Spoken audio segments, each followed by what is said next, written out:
College को बंद कर दिया हम लोगों ने।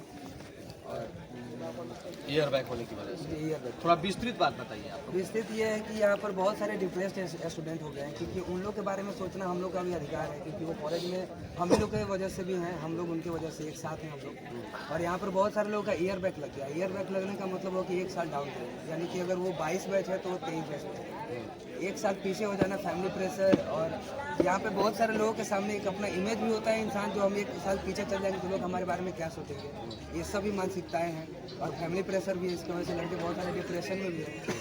प्रिंसिपल से बात किया गया तो प्रिंसिपल बोले जितने भी लोग ये मान के चलो तुम्हारा यूनिवर्सिटी तुम्हारा दुश्मन नहीं है, कोई प्रॉब्लम सुन लेना पूरा बात, जो करना होगा करना, फिर हम लोग को जो करना होगा हम लोग करेंगे, वो सब चलता रहेगा। ठीक है, पहला बात कि हर चीज का सॉल्यूशन है।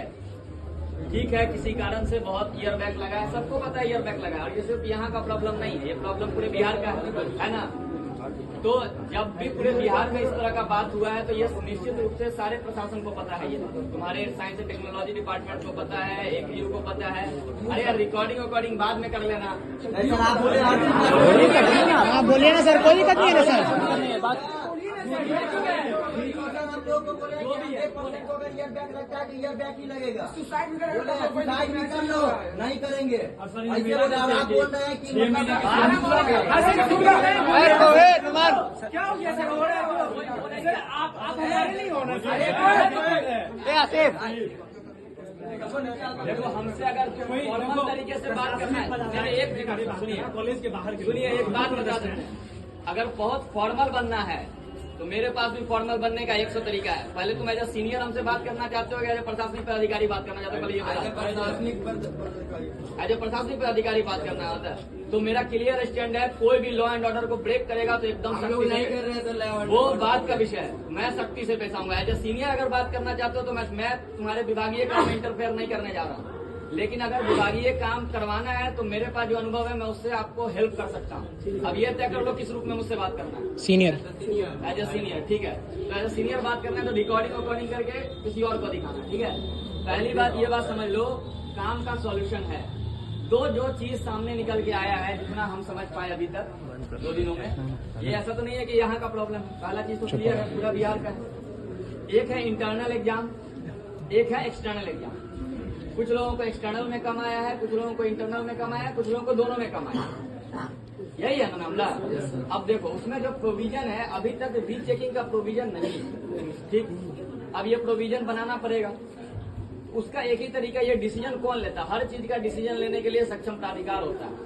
प्रिंसिपल साहब भी सारा डिसीजन नहीं ले सकते, हम भी नहीं ले सकते। एक लिमिट के बाद हमको भी DM सर के पास जाना पड़ता है, DM सर भी चीफ सेक्रेटरी सर के पास जाते हैं। एक हर चीज का SOP बना हुआ है, किसको कितनी शक्ति है।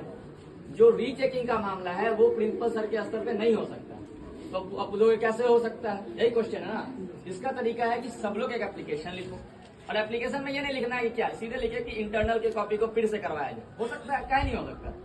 यूनिवर्सिटी अगर अनुमति देगा तो फिर से इंटरनल हो सकता है, लेकिन ये सुन तो लो। अच्छा, यूनिवर्सिटी में 1-2 आदमी हो सकता है गुस्सा में कुछ बोल दिए, ठीक है।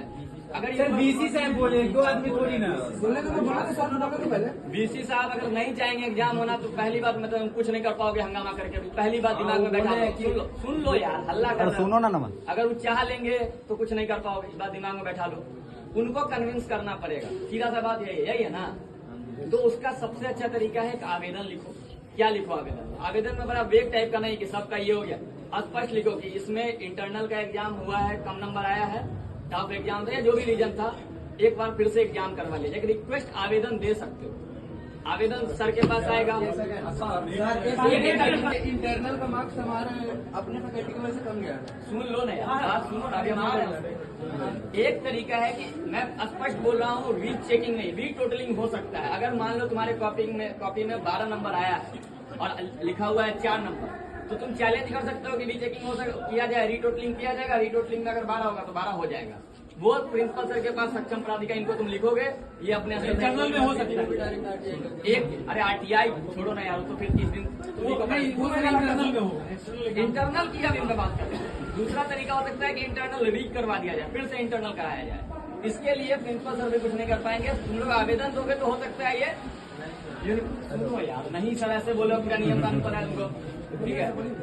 तो उसमें प्रिंसिपल सर को फिर लेना पड़ेगा यूनिवर्सिटी से परमिशन, ऐसा ही है सर? यूनिवर्सिटी मोस्ट प्रॉब्ली मिल जाएगी परमिशन। एक मिनट, उसमें प्रिंसिपल सर जब तक अनुशंसा नहीं करेंगे नहीं मिलेगा, ये बात भी दिमाग में बैठा लो। प्रिंसिपल सर ही रिक्वेस्ट करेंगे तुम्हारे एप्लीकेशन के बिहाफ में कि सर हम लोग री एग्जाम करवा लिया जाए, क्योंकि ऐसे ऐसे इशू हुआ है, हो सकता है कि प्रश्न टफ हो या किसी रीजन से री एग्जाम करवा लिया जाए। ये प्रिंसिपल सर के स्तर से जाएगा और उसके कारण हो सकता है यूनिवर्सिटी परमिशन दे दे तो फिर से एग्जाम हो जाएगा। एक चीज तरीका ये हो सकता है, दूसरा रीटोटलिंग हो सकता है, एक एक करके अंकित देखो सर सब लोग बोल रहे हैं फिर हल्ला करो, मेरा कान में कोई ऐसा फिल्टर नहीं है भाई। सर हम कल डीजी सर के पास जब गए थे हमको पता है क्या क्या बात वो भी पता है, छोड़ो। मतलब यूनिवर्सिटी में अगर ऐसा हुआ है उसका स्टेटमेंट आप मुझे दे दीजिए, उसके बाद हम करवा देंगे, अन्यथा आप करवा रहा है दुर्गापुर से